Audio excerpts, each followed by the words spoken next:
नमस्कार दोस्तों, omni century में आपका स्वागत है। और जब इस वीडियो में ओमनी सेंचुरी के साथ जी हाँ दोस्तों, कीट 5 दिसंबर का कीट है और प्रबोध पाठ्यक्रम है जो कि आपको इंग्लिश से कैसे बोलना सिखा सकता है, ये आपने देखा ही है। तो देखिए, सबसे इम्पोर्टेंट है कि आपने शादी का निमंत्रण देखा कि शादी में लोग जब जाते हैं तो क्या-क्या एक सामान्य सी और कह सकते हैं कि मतलब फिक्स बात होती है।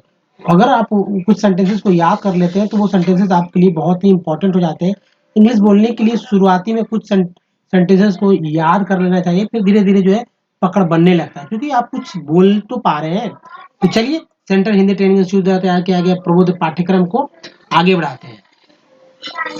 तो दोस्तों, जैसा कि आप देख रहे हैं यहाँ पर कि कुछ वोकैब्युलरी है, मतलब शब्दार्थ है, कह सकते हैं हिंदी में शब्दार्थ। जैसे देखिए यहाँ पर इंग्लिश में एक नंबर में है प्रोग्राम। प्रो प्रोग्राम इनको लिखना नहीं आता, वो लिखिए क्योंकि हमेशा कुछ ना कुछ प्रोग्राम लिखते समय गलतियां हो जाती है, तो इसको समझना होगा। प्रोग्राम मीन्स कार्यक्रम। A kind of drum, drum का एक प्रकार। ठीक है। डांस मीन्स नाच। प्रेजेंट मीन्स उपस्थित, या सॉरी, प्रेजेंट का मतलब यहाँ होगा उपहार। गिफ्ट मीन्स उपहार। होल नाइट पूरी रात। होल नाइट पूरी रात। ब्राइड सिस्टर यानी कि ब्राइड सिस्टर साली। उसके बाद देखिए 7 रियल एंजॉयमेंट, मतलब कि सचमुच का आनंद। ये है रिचुअल्स यानी रीति रिवाज। नेक्स्ट है सिनोनिम्स वर्ड हिंदी में, जैसे शादी मैरिज, और या शादी या विवाह दोनों को मैरिज ही बोलते हैं। नाच या नृत्य दोनों को डांस बोलते हैं। ससुर और ससुराल, तो ससुर तो एक फादर इन लॉ, और ससुराल मतलब कि फादर इन लॉ का जो घर होता है वो ससुराल हो जाता है। यादगार, याद और यादगार अंतर है थोड़ा सा वर्ड फॉर्मेशन में, तो आप समझ सकते हैं। सिनोनिम्स ये सिनोनिम्स था और ये वर्ड फॉर्मेशन था, किस तरह से शब्द बनते हैं। अब चलिए कुछ जो है आपको, जैसा कि मैंने बताया, बोध प्रश्न पे आते हैं। और ये बोध प्रश्न बहुत ही इंपॉर्टेंट है। देखिए 6 प्रश्न है। एक तो है तो राजीव की शादी कब है। हम लोग अनगिनतों बार ऐसा हमेशा अपने जीवन में कई बार ऐसे ही प्रश्न करते हैं। नाम भले ही कोई और हो, शादी किसी और का हो, लेकिन पूछते जरूर है, या लड़की हो या लड़का हो, शादी कब है, ये तो पूछते ही है ना, शादी का जब होता है। फिर ये भी पूछते हैं कि शादी से एक दिन पहले क्या कार्यक्रम है। शादी से एक दिन पहले क्या कार्यक्रम है। फिर ये भी पूछते हैं कि शादी में बच्चे क्या खाएंगे। शादी में बच्चे क्या खाएंगे खुद से अपने आप में। फिर देखिए चौथा, जूता छुपाई की रस्म कब होगी। नंबर 5, अनु और माँ कब लौटेगी। तो ये अनु और माँ की जगह कोई भी है उसके बारे में पूछा जाता है, अब कहीं से भी लौट सकता है, तो हम लोग पूछते हैं कब लौटेगी। ठीक है। उसके बाद देखिए नंबर 6 है, अनु और पार्थ शादी में क्या पहनेंगे। ये भी पूछते हैं कि क्या पहनेंगे, है ना।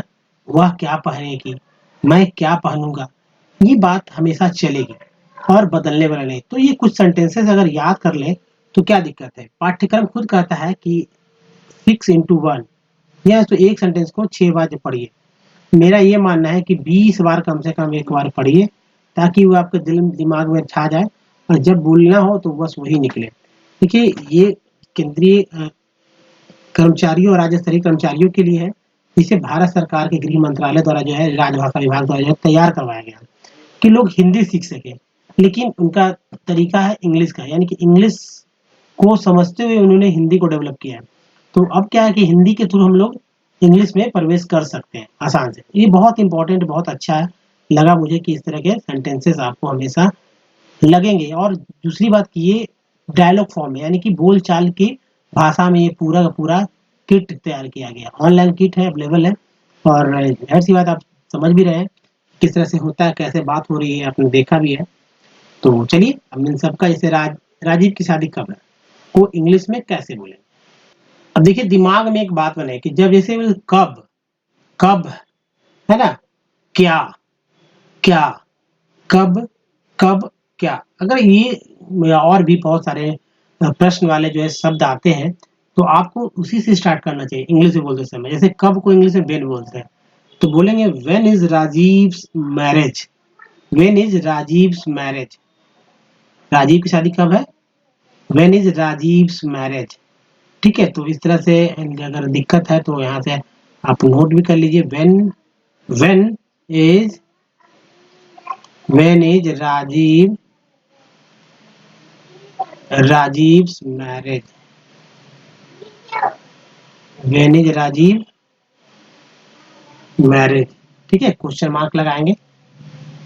When is Rajiv's marriage? थोड़ा सा सेंटेंस में नहीं जाएंगे क्योंकि अब इस पे स्लिप करता है, ठीक है, तो लिखते समय थोड़ा सा ऐसा होता है, ठीक है। अब देखिए, शादी से एक दिन पहले क्या कार्यक्रम, शादी से एक दिन पहले क्या कार्यक्रम, तो क्या को व्हाट बोलते हैं, तो व्हाट से स्टार्ट करेंगे, तो क्या बोलना ये है, शादी से एक दिन पहले क्या कार्यक्रम, तो इसको इस तरह से बोलेंगे, what is the programme a day before the wedding.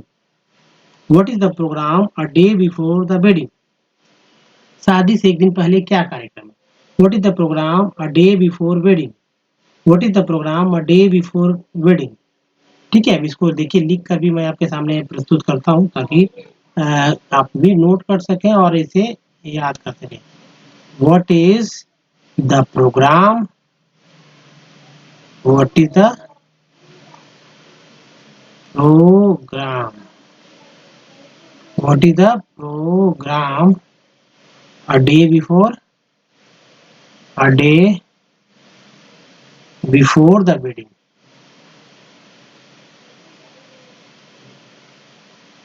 Before the wedding,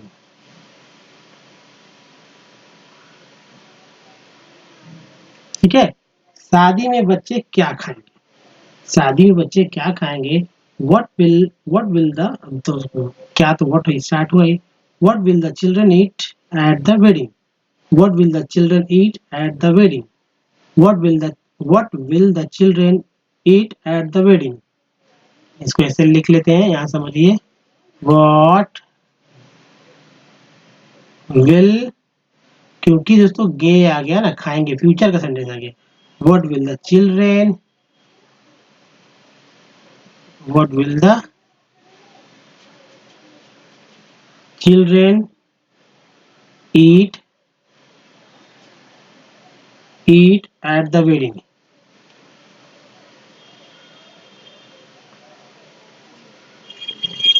eat at the wedding, what will the children eat at the wedding, what will the children at the wedding। जूता छुपाई की रस्म कब है, जूता छुपाई की रस्म कब है, जूता छुपाई की रस्म, तो दोस्तों इसको ऐसे बोलेंगे कि when will the shoe hiding rituals take place, when will the shoe hiding ritual take place, जूता छुपाई की रस्म कब है, when will the shoe hiding rituals take place, when will the shoe hiding ritual take place, है ना। इसको ऐसे ऐसे करिए, तो ये है दोस्तों, when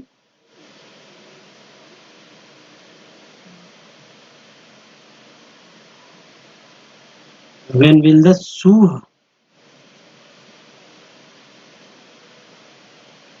hiding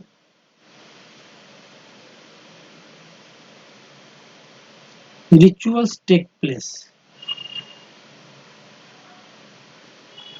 ritual take place, है ना। अनु और माँ कब लौटेगी, इसके जगह किसी का नाम हो तो वेन से स्टार्ट करेंगे ना, अनु और माँ कब लौटेगी, तो when will Anu and mother return, when will Anu and mother return, when will Anu and mother return, ऐसे लिखेंगे, वेन when will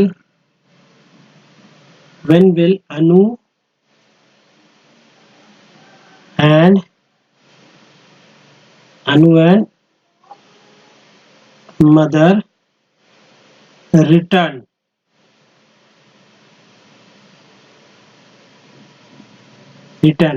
अनु और पार्थ शादी में क्या पहनेंगे, अनु और पार्थ शादी में क्या पहनेंगे, इस तरह को, इसको ऐसे बोलना है, what will Anu and Parth wear to the wedding, what will Anu and Parth wear to the wedding, what will Anu and Parth wear to the wedding, what will Anu and Parth wear to the wedding, what will Anu and Parth wear to the wedding, तो ये रहा दोस्तों, इसको भी note कर लीजिए।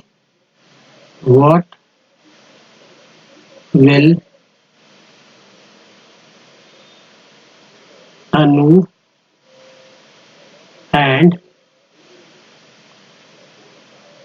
And Parth where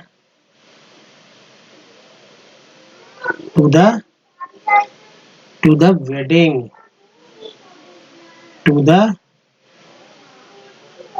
to the wedding. What will Anu and Parth wear to the wedding? What will Anu and Parth wear to the wedding?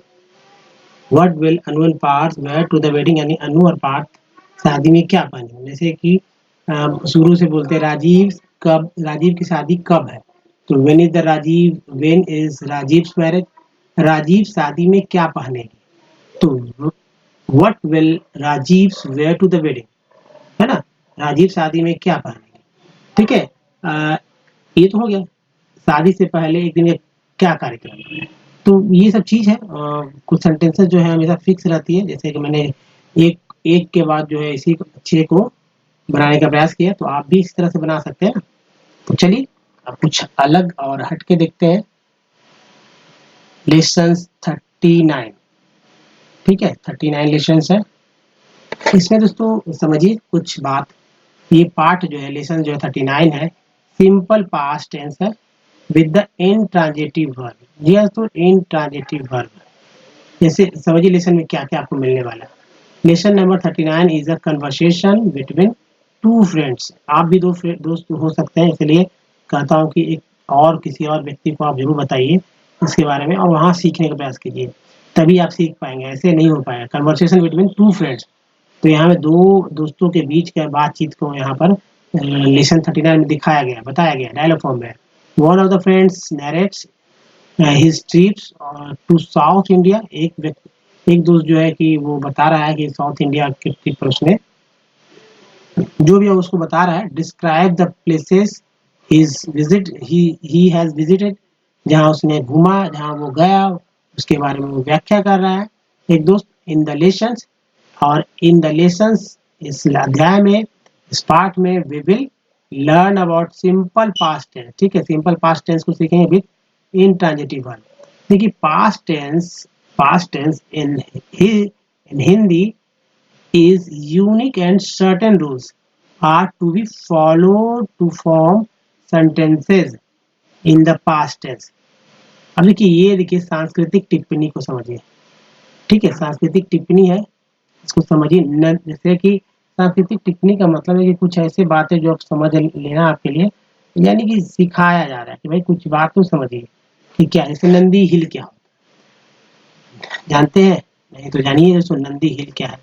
Bull temple situated in Bangalore at Nandi hill. Nandi hill एक पहाड़ी है, उस पर एक जो है बुल टेम्पल, बुल मीन्स साढ़ का मंदिर है, बेंगलोर में जो है। The bull is the honoured as Shiva's mount.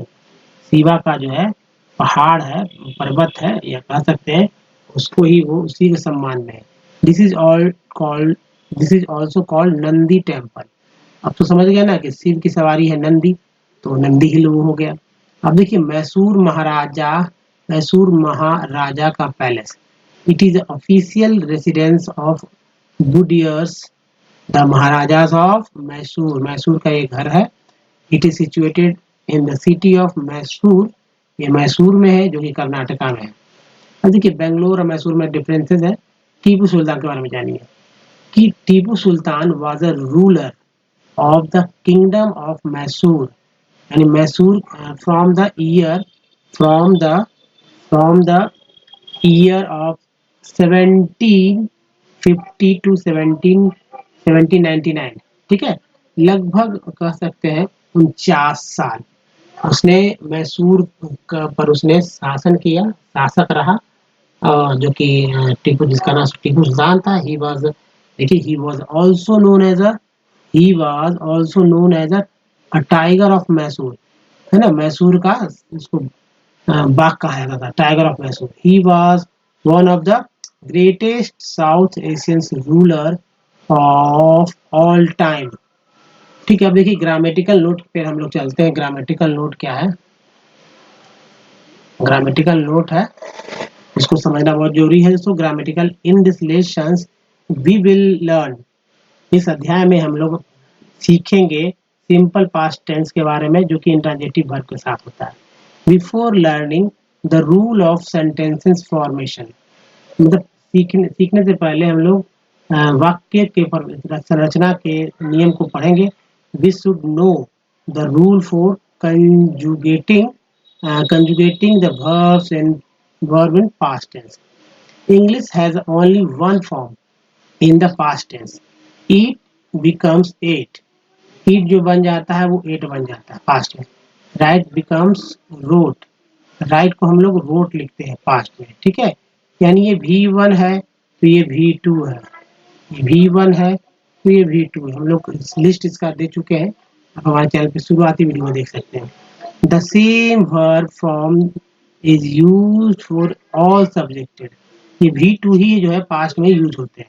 जैसे राम वेंट, राम गया, सीता वेंट, सीता गई, दे वेंट, वे लोग गए, दैट गर्ल्स वेंट, लड़कियां गई, है ना। But Hindi verbs in the past tense have four forms: masculine singular, masculine plural, feminine singular और feminine plural। ये हिंदी में तो होते हैं, यानी कि पुरुष एक वचन पुरुष, बहुवचन पुरुष, है ना, एक वचन का स्त्री और बहुवचन स्त्री। How to conjugate the verb in past tense, ठीक है। How to conjugate to verb in past tense. First the verbs are divided of 3 groups, verb को 3 ग्रुप में बांट लेंगे। चलिए अब देखिए, जैसे कॉन्सोनेंट एंडिंग verbs, जो भी वर्ब जो कॉन्सोनेंट से समाप्त हो रहे हैं, जैसे लिख, पढ़, सुन, बैठ, देख, उठ, खरीद, कॉन्सोनेंट से समाप्त हो रहे हैं कि नहीं। जैसे देखिए यहाँ पर राइट, ठीक है, राइट, रीड, ये सब हो ना, हियर, हियर, ये सब वॉवेल एंडिंग वर्ब्स, जैसे आ, ला, सो, रो, बो, सुना, पढ़ा, धो। एक्सेप्शनल वर्ब जैसे कर, जा, दे, ले, हो, पी, इटीसी। अभी consonant Hindi consonant ending verb symbol जैसे कि आ, ए, ई are added to the end of the roots verb, ये सब जुड़ जाता है। जैसे लिख, अगर कोई वर्ड है कॉन्सोनेंट का हिंदी का, तो लिख, लिख जो बन जाएगा, आ जुड़ के बन जाएगा लिखा, ए जुड़ के बन जाएंगे लिखे, ई जुड़ के बन जाएगा लिखी, और ई जुड़ के बन जाएगा लिखी। उसी तरह पढ़ जो बन जाएगा पढ़ा, पढ़े, पढ़ी, पढ़ी, ऊपर वाला ही चलेगा, ठीक है। तो दोस्तों समझ चुके हैं क्या है कॉन्सोनेंट एंडिंग वर्ब रूट। उसके बाद देखिए वॉवेल एंडिंग वर्ब्स जो है at the end of the roots verb, जैसे या, ये, ई आर एडेड, आ, ये सब जो है बन के आ बन जाता है, जैसे कि आया, आए, आई, आई, ठीक है। तो ये भी है वॉवेल्स, भले ही आपको यहाँ पर अभी समझ में नहीं आ रहा हो, लेकिन आप अच्छी तरह समझ सकते हैं। जैसे देखिए यहाँ पर ला कैसे बनता है, ला, ला से या लगा तो लाया, ये लगा लाए, ई लगे लाई, ई लगे लाई। Exceptional verb, certain verbs don't follow the above rules, they are, जैसे जा, जा मतलब जा मैंने जा न गया तो गया, तो गया, गए, गई, गई। कर, किया, किए, की, दे, दिया, दी, दीदी, ले, लिया, लिए, लीली, हो, हुआ, हुए, हुई, हुई। Let's now proceed the sentence formation. Rule for the sentence formations are different for the type of verb we use in the sentence. Verb are two types. Verb के दो प्रकार है, एक तो ट्रांजिटिव वर्ब बोलते हैं, दूसरा इंट्रांजिटिव वर्ब बोलते हैं। Verb with the objects are called transitive. जिस भी सेंटेंस में ऑब्जेक्ट रहे वो ट्रांजिटिव वर्ब कहलाता है, और जिसमें विदाउट द ऑब्जेक्ट वो इंट्रांजिटिव कहलाएगा, ठीक है। जिसमें कि नहीं हो तो इंट्रांजिटिव कहलाएगा। आप समझ रहे हैं ना। अब देखिए sentences formations formations with the interrogative verbs. Interrogative किसे बोलेंगे? जिसमें कि ऑब्जेक्ट नहीं हो, इज वेरी सिंपल, वो सिंपल होता है, ठीक है, बड़ी सिंपल, बहुत सिंपल होता है। जैसे कि आई गो बोल देंगे, ठीक है, तो वो सिंपल है, कोई दिक्कत है, कोई ऑब्जेक्ट नहीं है। Like others tenses here also verb follow the subject, number and gender. तो नंबर जेंडर के अनुसार भी जो है वर्ब को फॉलो किया जाता है, वर्ब आते हैं। तो हम लोग उसको भी देख लेंगे कि कैसे कुछ आते हैं। लेकिन क्योंकि अब 220 मिनट हो चुका है, और इसे एक बार में तो आप समझ भी नहीं पाएंगे, तो 100% गारंटी एक दो बार कम से कम और देखिए, अच्छे से समझ में आएगा। दोस्तों इस वीडियो में यहीं तक। अगर वीडियो अच्छा लगा तो दो व्यक्ति का जो है बातचीत को अगर सीखना चाहते हैं तो हमारे चैनल को सब्सक्राइब करके बेल आइकन हिट कीजिएगा, और वीडियो अच्छा लगा तो लाइक और शेयर जरूर कीजिएगा। Don't miss the next video दोस्तों, क्योंकि ऐसे वीडियो से आपको बहुत ही बेनिफिट्स मिलने वाले हैं। भले ही आप इसे ना नजरअंदाज करें तो आप कुछ सीख नहीं पाएंगे। प्रैक्टिस, जी हाँ, तो प्रैक्टिस तो आप ही को करना होगा, मैं सिर्फ गाइड ही कर सकता हूँ, और कुछ मटेरियल्स कुछ कर सकते हैं, कुछ हिंट्स, कुछ तरीके समझाने का शॉर्टकट तरीके को भी बता सकता हूँ। तो इस वीडियो में यही तक। धन्यवाद, थैंक्स फॉर वॉचिंग, धन्यवाद।